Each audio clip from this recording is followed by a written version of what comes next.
Hello friends, स्वागत है आपका हमारे यूट्यूब चैनल पे एक बार फिर से।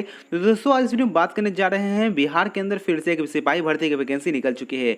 जी हाँ दोस्तों, यहाँ पर बोले तो फॉरेस्ट गार्ड की वैकेंसी यहाँ पर पुरुष और महिला दोनों के लिए डायरेक्टली वैकेंसी यहाँ पे निकाली गई है, जिसका ऑनलाइन लास्ट डेट आपका 4 सितंबर 2020 को मिलने वाला है। तो चलिए इस वीडियो में बात करने वाले हैं उसके फुल नोटिफिकेशन के बारे में कि इस वीडियो में क्या है और इसमें क्या सिलेबस हो सकते हैं, किस प्रकार का प्रोसेस है, कितने से वैकेंसी सीट है, क्या फीस लगेगा और क्या प्रोसेस इसके अंदर, सब कुछ के बारे में। इन जो भी आपके डाउट होते हैं जो मन में, वो सभी चीज़ इसमें वीडियो में खत्म हो जाएगी। तो चलिए वीडियो को शुरू करते हैं। तो सबसे पहले आप यहाँ देख सकते हैं केंद्रीय चयन पर्षद मतलब CSBC ने सिपाही भर्ती के अंदर पर्यावरण, वन एवं जलवायु परिवर्तन विभाग बिहार सरकार में वनरक्षी मतलब फॉरेस्ट गार्ड के रिक्त पदों पर मतलब जितनी से वैकेंसी वैकेंट है खाली है, पुरुष और महिला दोनों के लिए वैकेंसी निकाली, जो सीधी नियुक्ति हेतु विज्ञापन है। जहां पे ऑनलाइन लास्ट करने की जो डेट है वो 4 सितंबर 2020 है और स्टार्टिंग डेट कब है वो भी इसमें आपको पता चलेगा। तो स्टार्टिंग डेट आपका यहाँ से 2 दिन के बाद हो जाएगा या 1 दिन के बाद होने वाला है। यहाँ पे देखिए विज्ञापन संख्या 3/2020 है, मतलब यहाँ पे इस साल तीसरी वैकेंसी निकाले जा चुके हैं बिहार पुलिस के अंदर, जो कि ये 2020 में पर्यावरण वन विभाग परिवर्तन विभाग बिहार सरकार में वनरक्षी पद, जिसका वेतनमान 21,700 से लेकर 69,100 रुपया तक है, जो लेवल 3 का पेमेंट लेवल होगा, जिसमें 484 पोस्ट मतलब 484 पद यहाँ पे खाली हैं, जहाँ पे पुरुष और महिला दोनों इसमें आप भर सकते हैं। और इसमें लिखा गया भारतीय पुरुष एवं महिला इसमें ऑनलाइन आवेदन अपना कर सकते हैं बिना कोई दिक्कत के। और बात करें तो ये ऑनलाइन आपका स्टार्ट वो 21 जुलाई और 2020 में स्टार्ट होने वाली है। मतलब कि कहें आज 20 तारीख है तो कल 21 है, मतलब कल से इसका अब ऑनलाइन जो है स्टार्ट होने वाली है। और यहाँ पे देखें वनरक्षी पद पर भर्ती की प्रक्रिया निम्नलिखित नियमावली के हिसाब से होने वाली है। तो यहाँ पर अगर देखिए आइएगा तो यहाँ पर आपको कुछ डिटेल मिलेंगे, जो कि अब बात करें रिक्त पोस्ट के बारे में। तो रिक्त पोस्ट मैंने बता दिया कि यहाँ पर टोटल 484 पद है निकली खाली है, जहाँ पे आप भर सकते हैं। अब यहाँ पे अगर बात करें कि कौन सा कैटेगरी में कितने सीट है, तो यहाँ पे सब कुछ दिख रहा है। जहाँ पे देखिए कोटि पदों की कुल संख्या और 35% यहाँ पे महिलाओं के लिए रिजर्व है और बैकलॉग पदों की भी संख्या यहाँ पे दी गई है। अगर हम देखें सामान्य वर्ग मतलब जनरल कैटेगरी की बात करें तो टोटल 186 पोस्ट है, जहाँ पे 58 सीट इसके अंदर में महिलाओं के लिए रिजर्व है 35%। तो 186 माइनस 58 की जगह बाकी जो सीट बचता है वो सिर्फ मेल और प्लस फीमेल दोनों के लिए बच जाते हैं। उसी प्रकार से EWS की बात करें तो 41 सीट टोटल है, इसमें 35% 12 सीट आती हैं। SC की बात करें तो 72 सीट है और उसमें साथ में महिलाओं के लिए 25 सीट है। ST में बात करें तो 7 सीट है और उसकी महिलाओं के अंदर 2 सीट है। अगर EBC की बात करें तो 46 सीट है, उसमें 17 सीट से महिलाओं के लिए है। उसी प्रकार से पिछड़ा वर्ग की अगर बात करते हैं तो 125 सीट है, जिसके अंदर 17 सीट जो है वो महिलाओं के लिए रिजर्व है। और वहीं पे पिछड़ा वर्ग की महिलाओं की बात करें जिसमें BC1 प्लस BC2 जो मिला के देखा जाए तो 7 सीट यहाँ पे टोटल हैं। उसी प्रकार से 484 सीट यहाँ पे पूरा कंप्लीट होता है। तो ध्यान रखना, जैसे कि एग्जाम्पल के रूप में मैं समझाता हूँ, 186 सीट में से 58 सीट लड़कियों की है, बाकी सब जो बचा वो प्लस फीमेल प्लस मेल दोनों के लिए बचता है 158 सीट के अलावा। ठीक है, तो ये चीज़ आपको यहाँ पर समझना जरूरी था। अब यहाँ बात करते हैं कुल, यहाँ पे मैंने बता दिया 484 पोस्ट के आपका है, जहाँ पे 9 सीट जो है एक्स्ट्रा वो सामान्य प्रशासन विभाग बिहार के पत्रांक 25-26 मतलब 18 फरवरी 2016 के आलोक में रात के वैसे स्वतंत्र सेनानियों जिन्हें केंद्र सरकार द्वारा पेंशन स्वीकृत थे कि पोता पोती नाती नातनी के लिए आरक्षित कुल पदों की संख्या, मतलब जो कि फ्रीडम फाइटर के जो भी नाती नातनी होंगे उनको 9 सीट यहाँ पे उसका रिजर्व सीट है। अब उसके बाद कहें नीचे तो कट ऑफ तिथि मतलब कब से कब आपका ये एज लेने वाला है, तो एज कम से कम यहाँ पर आपका 1 जनवरी 2020 तक निर्धारित किया गया है। और साथ में ये लिखा है कि सभी अभ्यर्थी का आयु सीमा, शैक्षणिक योग्यता एवं बिहार सरकार की सेवा में निरंतर 3 वर्ष पूरा करने के लिए कट ऑफ तिथि आपका इतना दिया हुआ है, मतलब 3 वर्ष आपका यहाँ पे आपका जॉब जो है वो यहाँ पे होना चाहिए सरकार के बिहार सरकार के अंदर। आरक्षण की यहाँ बात करें तो यहाँ लिखा बिहार पदों एवं सेवाओं की रिक्ति के आरक्षण SC ST एवं EBC के अधिनियम 1991 के अनुसार विज्ञापन की तिथि को लागू आरक्षण के प्रावधान से लागू होंगे। तो यहाँ पर आप बात करें महिलाओं के प्रावधान, तो यहाँ पे 35% यहाँ पे महिलाओं का आरक्षण दिया गया है। और भी देखें यहाँ पे, तो यहाँ पे आपको सब कुछ बेसिक चीज़ यहाँ पर देखें तो वनरक्षी पद की हेतु पात्रता क्या होना चाहिए, तो यहाँ पे सबसे पहला सो एलिजिबिलिटी उसका बताया गया है कि भारतीय नागरिक का होना अनिवार्य है, मतलब आपको भारत का नागरिक होना जरूरी है।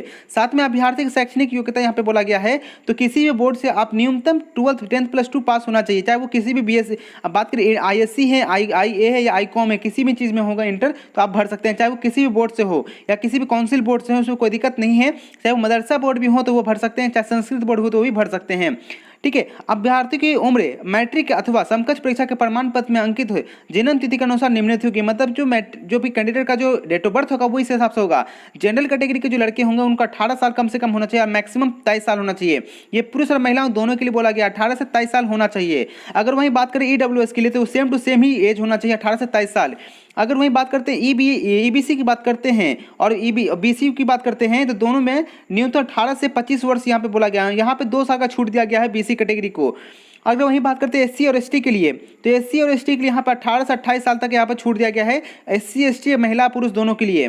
अगर वहीं बात करते हैं बिहार सरकार में कार्यरत ऐसे सरकारी कर्मचारी या सेवक जिन्होंने कट ऑफ तिथि एक नियमित सेवा में न्यूनतम 3 वर्ष की अवधि पूरी कर ली हो, मतलब जो स्टेट गवर्नमेंट 3 साल की अगर अपने 3 साल का अगर ड्यूटी कर चुके हैं उनका भी यहाँ पर छूट दिया गया है, जो कि उनको 5 साल यहाँ पे 5 वर्षों की छूट दी जाएगी, मतलब 5 वर्ष एक्स्ट्रा दिया जाएगा। जो 3 साल जो सरकार के अंदर काम करते हैं, बिहार सरकार के अंदर काम कर चुके हैं, वो भी अप्लाई कर सकते हैं, उसे 5 साल छूट दिया जाएगा, मतलब 18 से उनका 30 साल तक जाया जाएगा। अगर वही बात करते हैं तो ये सभी जो एज है वो आपका मैट्रिक के या उसके इंटर या किसी भी चीज़ में मार्कशीट या के ऊपर जन्म तिथि के आधार पर की जाएगी। अभ्यर्थियों का शारीरिक मापदंड फिजिकल की बात करें, फिजिकल मेजरमेंट की, तो यहाँ पर पुरुष अभ्यर्थी के लिए देखा जाए तो न्यूनतम हाइट एससी और एसटी की बात करें तो 160 सेंटीमीटर है, जबकि अदर कैटेगरी मतलब जनरल कैटेगरी और ओबीसी की बात करें तो 165 सेंटीमीटर हाइट होना जरूरी है। वहीं अगर बात करते हैं सीना, तो सीना बिना फुला 79 सेंटीमीटर होना चाहिए और फुलाकर 81 सेंटीमीटर होना चाहिए, ठीक है। और वहीं पे बात करें सीना का न्यूनतम फुलाव, यहाँ पे न्यूनतम फुलाव बोल रहा है 5 सेंटीमीटर होना चाहिए कम से कम, मतलब पहले 79 था, उसको फुलाने के बाद आपको यहाँ पर 84 सेंटीमीटर होना चाहिए। और यहाँ पैदल चलने की क्षमता मांगा जा रहा है, तो यहाँ पर पैदल चलने की क्षमता एससी और एसटी की बात करें तो 4 घंटे में 25 किलोमीटर, वहीं पर जनरल कैटेगरी ओबीसी कैटेगरी के लिए 4 घंटे में 25 किलोमीटर ही होना चाहिए। अब बात करते हैं महिलाओं के लिए, तो महिलाओं का न्यूनतम हाइट बोल रहा है 155 सेंटीमीटर एससी और एसटी की, और जितने भी अन्य कैटेगरी की बात करते हैं फीमेल की तो 160 सेंटीमीटर होना चाहिए। वहीं पैदल चलने की क्षमता की बात करें तो 4 घंटे में 14 किलोमीटर दोनों के लिए, एससी एसटी और जनरल कैंडिडेट और ओबीसी कैंडिडेट के फीमेल कैटेगरी के लिए। अगर हम बात करते हैं नियुक्ति चरण की प्रक्रिया क्या होगी, तो यहाँ पे सिंपल है कि पहला एग्जाम जो आपका एग्जाम होने वाला, लिखित परीक्षा होने वाला है, जो कि 10+2 का स्तर का होगा, जहाँ पे गणित एवं सामान्य विज्ञान के प्रश्न मैट्रिकुलेशन अथवा समकक्ष स्तर के होंगे। हिंदी भाषा के प्रश्न को छोड़कर शेष प्रश्न हिंदी और अंग्रेजी दोनों में ही भाषा में रहेंगे, ठीक है। मतलब कि हिंदी को छोड़कर बाकी जो भी क्वेश्चन होंगे वो हिंदी प्लस इंग्लिश दोनों में रहने वाले हैं, जो कि 10+2 के लेवल तक का क्वेश्चन होगा। लेकिन कुछ मैथ और प्लस साइंस जो है आपका 10th लेवल तक का ही होने वाला है।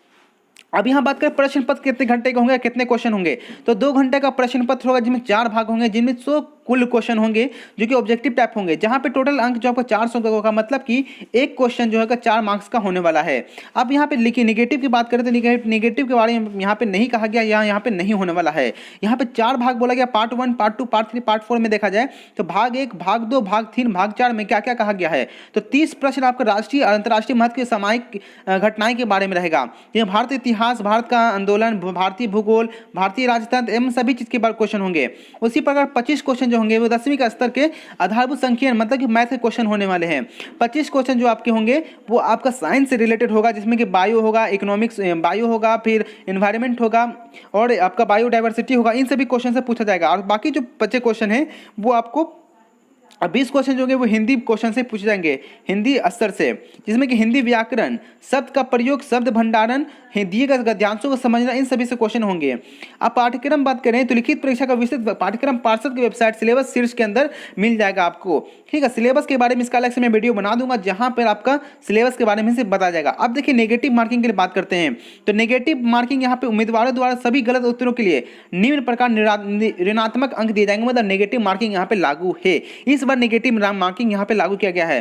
प्रत्येक प्रश्न के उत्तर के लिए 4 विकल्प होंगे और उम्मीदवार द्वारा प्रत्येक प्रश्न के लिए दिए गए गलत उत्तर के लिए उस प्रश्न हेतु दिए जाने वाले अंकों का 1/3 दंड के रूप में काटा जाएगा। मतलब अगर मान लीजिए एक क्वेश्चन आपका सही हो रहा है, एक क्वेश्चन सही हो रहा, 3 क्वेश्चन गलत हो रहा है, तो आपका ये भी क्वेश्चन जो सही क्वेश्चन है वो गलत हो जाएगा। मतलब क्या कह सकते हैं कि अगर आपने 4 क्वेश्चन अटेम्प्ट किए, 4 में से 3 क्वेश्चन आपने गलती किया और एक क्वेश्चन सही किया, तो आपका यहाँ पे मार्क्स 0 हो जाएगा डायरेक्टली, क्योंकि आपका एक सही कट जाएगा। यदि उम्मीदवार एक से अधिक उत्तर देता है तो उस गलत उत्तर माना जाएगा। मतलब अगर मान लेते हैं कोई कैंडिडेट अपने ऑफलाइन कॉपी में अगर 4 ऑप्शन है, 4 में से 2 ऑप्शन जो रंग दिए हैं, तो वो भी ऑटोमेटिकली कंप्यूटर द्वारा उसे रद्द कर दिया जाएगा, उसे अमान्य हो जाएगा। और यदि आप प्रश्न खाली छोड़ दिए हैं तो यहाँ पे किसी प्रकार का आपको नेगेटिव मार्किंग नहीं होगा, यहाँ पे भी क्लियर मेंशन किया गया है। और भी जो उसमें OMR में आपको कुछ इंपॉर्टेंट चीज लिखना पड़ता है, जो कि आपको रोल नंबर, प्रश्न पुस्तिका नंबर, अनुच्छेद लेखन एवं हस्ताक्षर, ये सभी भरना जरूरी होता है। अगर नहीं भर पाते तो आपका फॉर्म रिजेक्ट हो जाता है, आपका डायरेक्टली रिजल्ट नहीं आ पाता है। अगर हम बात करते हैं इस परीक्षा में कितने न्यूनतम कट ऑफ मार्क आएंगे तो सिंपल यहाँ पे जनरल कैटेगरी में 40% आना चाहिए। पिछला वर्ग की बात करें BC2 में तो 36.5% आना चाहिए। अगर हम EBC की बात करते हैं, BC1 की बात करते हैं, 34% नंबर आना चाहिए। और SC ST और जनरल कैटेगरी की महिला और SC ST की महिला, OBC की महिलाओं को 32 नंबर आना चाहिए। मतलब 100 में से 40 मार्क्स अगर सिर्फ जनरल कैटेगरी तो वो क्वालिफाई होते हैं। 100 में 36.5 मार्क्स अगर आते हैं तो BC के मेल कैंडिडेट क्वालिफाई करेंगे। EBC का 34 नंबर लाने पे लड़के क्वालिफाई हो जाएंगे, इस प्रकार से कहा गया। लेकिन ये क्वालिफाई आपको ये नहीं कहेगा कि आप अगले एग्जाम के लिए मतलब अगले फिजिकल राउंड के लिए आप जा सकते हैं, ऐसा नहीं है। इसमें मैक्सिमम कट ऑफ बनेगा, उसके हिसाब से फिर रिजल्ट बनता है। अब यहाँ लिख रहा जो अभ्यर्थी लिखित परीक्षा में निर्धारित न्यूनतम आहार प्राप्त करने में असफल रहेंगे वो डायरेक्टली डिस्क्वालीफाई हो जाएंगे और उसे शारीरिक परीक्षण या शारीरिक दक्षता में भाग लेने की स्वीकृति नहीं की जाएगी। अब यहाँ बात करते हैं कि कितने रिजल्ट या कितने गुना रिजल्ट यहाँ पे बनेंगे। तो यहाँ पे रिजल्ट जो बोला गया है वो 2 गुना रिजल्ट यहाँ पे बनने वाला है। यहाँ ध्यान रखना है कि लिखित परीक्षा में प्राप्त अंक के आधार पर सफल उम्मीदवारों में से विज्ञापित रैंक 2 गुना अनुपात में बनी जाएगी। यहाँ पर बता देते हैं कि फिर 2 गुना है, मतलब 484 पोस्ट है, मतलब मान लीजिए 500 पोस्ट है तो यहाँ पर 1000 ही पोस्ट यहाँ पे आप रिजल्ट बनेगा। यहाँ पे क्लियर मेंशन है 2 गुना रिजल्ट लिया जाएगा। अब लिखित परीक्षा के आधार पर ही चयनित अभ्यर्थी को शारीरिक परीक्षा या दक्षता परीक्षा में सम्मिलित होना, इसमें सफल होना अनिवार्य होगा ताकि तथा शारीरिक योग्यता के न्यूनतम निर्धारित मापदंड में से कोई छूट अमान्य नहीं होगी। मतलब यहाँ पे किसी प्रकार का फिजिकल आपको यहाँ पे छूट नहीं मिलेगा बाद में, ठीक है। अब द्वितीय परीक्षा चरण जो इसका है मेडिकल और फिजिकल जांच होने वाली है, तो इसके अंदर आपको सब कुछ आपको मैंने बता दिया ऊपर की पूरा किस प्रकार से फिजिकल होना चाहिए आपका। अब इसके बाद है जिन अभ्यर्थियों में कोरोना संक्रमण के, यहाँ पे बहुत इंपॉर्टेंट है, जिन अभ्यर्थियों में कोरोना संक्रमण के लक्षण पाए जाएंगे उन्हें लिखित परीक्षा, शारीरिक परीक्षण तथा दक्षता परीक्षा में अभिलेख सत्यापन में भाग नहीं लेने दिया जाएगा। मतलब जिस भी कैटेगरी के कैंडिडेट के अंदर अगर कोरोना का कुछ भी प्रभाव दिखता तो उसे डिस्क्वालीफाई या उसको एग्जाम देने ही नहीं मिलेगा। और अंतिम मेधा सूची बताया गया है। मेधा सूची लिखित परीक्षा में अभ्यर्थियों द्वारा प्राप्त अंकों के आधार पर ही कोटिवर तैयार की जाएगी। सबसे बड़ा इंपॉर्टेंट था कि मेधा सूची किस प्रकार से बनेगा, तो मेधा सूची आपका रिटन एग्जाम पे ही बनने वाला है। ये आपका समान कंफर्म कह दिया गया। यहाँ पे किसी प्रकार का फिजिकल पे नंबर नहीं मिल रहा है, तो इसलिए मुझे पहले पता चल गया था ये मेरिट जो बनेगा आपका हिसाब से जो एग्जाम जो देंगे उसी हिसाब से बनने वाला है। तो ये भी बहुत बड़ा इंपॉर्टेंट था, आपके सामने ये रखना। अब यहाँ पे देख लीजिए नियुक्ति पदाधिकारी या पार्षद द्वारा, ये तो कुछ इंपॉर्टेंट नहीं है, ये सब आपका फॉर्मेलिटी है। अब यहाँ बात करें ऑनलाइन आवेदन प्रक्रिया, तो ये स्टार्ट कल से होने वाला है, 21 जुलाई 2020 से होने वाला है, और जो कि वेबसाइट csbc.bih.nic.in पर किया जाएगा। अब बात करते हैं फीस के बारे में, तो फीस यहाँ पे 450 रुपये लग रहा है वो EBC, BC, EWS और जनरल कैटेगरी के लड़कियों के लिए और साथ में फीमेल के लिए। वहीं बात करें SC ST के पुरुष और महिलाओं को 112 रुपये यहाँ पे फीस कटने वाला है, जो कि आप किसी भी माध्यम से net banking, credit card, debit card या ऑफलाइन भी जमा कर सकते हैं, पर ऑफलाइन यहाँ पे यूज़ नहीं किया जा रहा है, यहाँ पे नहीं दिया जाता है। और ये सभी जो बेसिक चीज़ें जो कि किस प्रकार से करना है मैं आपको कल इस वीडियो में बता दूंगा। या बिहार पुलिस की अभी जो फॉर्म चल रही है होमगार्ड के अंदर, वो सेम टू सेम प्रोसेस के अंदर होगा, बस जो पोस्ट का सिलेक्शन होगा वो यहाँ पे अलग होगा, बाकी जो सेम टू सेम प्रोसेस है आपको यहाँ देखना है। सबसे पहला जो प्रोसेस होता है वो आपको रजिस्ट्रेशन करना पड़ता है। रजिस्ट्रेशन में आपको कुछ बेसिक डिटेल मांगता है, आपका नाम, मोबाइल नंबर, ईमेल आईडी, कौन सा पोस्ट के लिए अप्लाई कर रहे हैं, कौन सा कैटेगरी से आ रहे हैं, डेट ऑफ बर्थ मांगा जाएगा। उसके बाद नेक्स्ट स्टेप होता है जहाँ पे आपको यहाँ पेमेंट का ऑप्शन आएगा, तो पेमेंट करने के बाद ही आपको यहाँ पे एप्लीकेशन नंबर जो होता है वो आपको यहाँ पे मिलेगा। क्योंकि आपके मोबाइल नंबर या आपके सामने जो डिस्प्ले होगा, मोबाइल पे भर रहे हो या कंप्यूटर पे भर रहे हो, तो आपके सामने डिस्प्ले होगा, उसको रख लेना है। और वहाँ पे कंटिन्यू का ऑप्शन होगा, उस कंटिन्यू का ऑप्शन को आगे बढ़ने पर आपके गार्जियन का नाम, मदर्स का नाम, फिर आप कौन से बोर्ड से मैट्रिक पास किए हैं, इंटर पास किए हैं, इंटर का सर्टिफिकेट नंबर, कब पास किए हैं, कितने नंबर आए, इन सभी डिटेल के बारे में जानकारी लेगा। साथ में फोटो और प्लस साइन आपको यहाँ पे अपलोड करने के लिए बोला जाएगा। जो फोटो प्लस साइन जो होगा आपको वो रखना पड़ेगा। फोटो साइन जो है हिंदी या इंग्लिश किसी में भी होगा तो चलेगा, और फोटो पे अपलोड करना पड़ेगा। साथ में एक आइडेंटिफिकेशन मार्क होता है जिसकी हम कह सकते हैं पहचान, जिसमें कहीं आपका कट्ठा छठा का निशान, कुछ भी का निशान देना पड़ता है। उसके बाद आपको नेक्स्ट के ऑप्शन फिर आएगा, वहां पे कंप्लीट करने के बाद आपको फिर प्रीव्यू आएगा। प्रीव्यू देखने के बाद सब कुछ सही है तो कंटिन्यू पे क्लिक करके कंफर्म करना है और फॉर्म आपका प्रिंट आउट निकल जाएगा। इस प्रकार से आप कर सकते हैं। लेकिन इसका जो वीडियो कल मैं बताने वाला हूँ कि किस प्रकार से चालू होगा, तो आशा करता हूँ इस प्रकार से पूरा जो नोटिफिकेशन के अंदर जो है आप लोग जो समझ में आ गया होगा कि भर सकते हैं। लेकिन एक इंपॉर्टेंट बात यहाँ पे ये है कि क्या इस बार जो लड़के जो इंटर पास किए क्या वो उसे भर सकते हैं, तो ये सबसे बड़ा इंपॉर्टेंट चीज़ यहीं पे था, जो कि यहाँ पर तक कहीं लिखा नहीं है। ठीक है, एक बार फिर से मैं दिखा देता हूँ, यहाँ पे कहीं पे लिखा नहीं है कि यहाँ पर इंटर वाले जो हैं वो भर सकते हैं कि नहीं।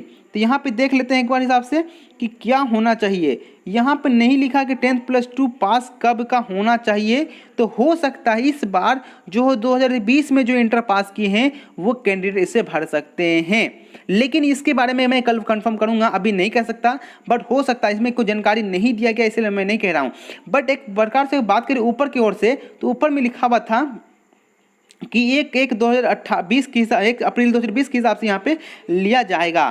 तो यहाँ पे एक इंपॉर्टेंट चीज़ था, तो मुझे लगता है कि नहीं भी हो सकता, पर ज़्यादा चांस नहीं होने का। पर आप कल देख सकते हैं कि कल क्या असली में 12th जो इस साल पास की वो अप्लाई कर सकते हैं कि नहीं कर सकते हैं। तो आशा करता हूँ ये वीडियो पूरा यहाँ पे खत्म हो चुका है, और आशा करता हूँ वीडियो अच्छा लगा होगा। वीडियो अच्छा लगा हो तो लाइक शेयर और चैनल सब्सक्राइब कीजिएगा। मिलेंगे नेक्स्ट वीडियो में ऐसी अपडेट के साथ। Thank you for watching this video.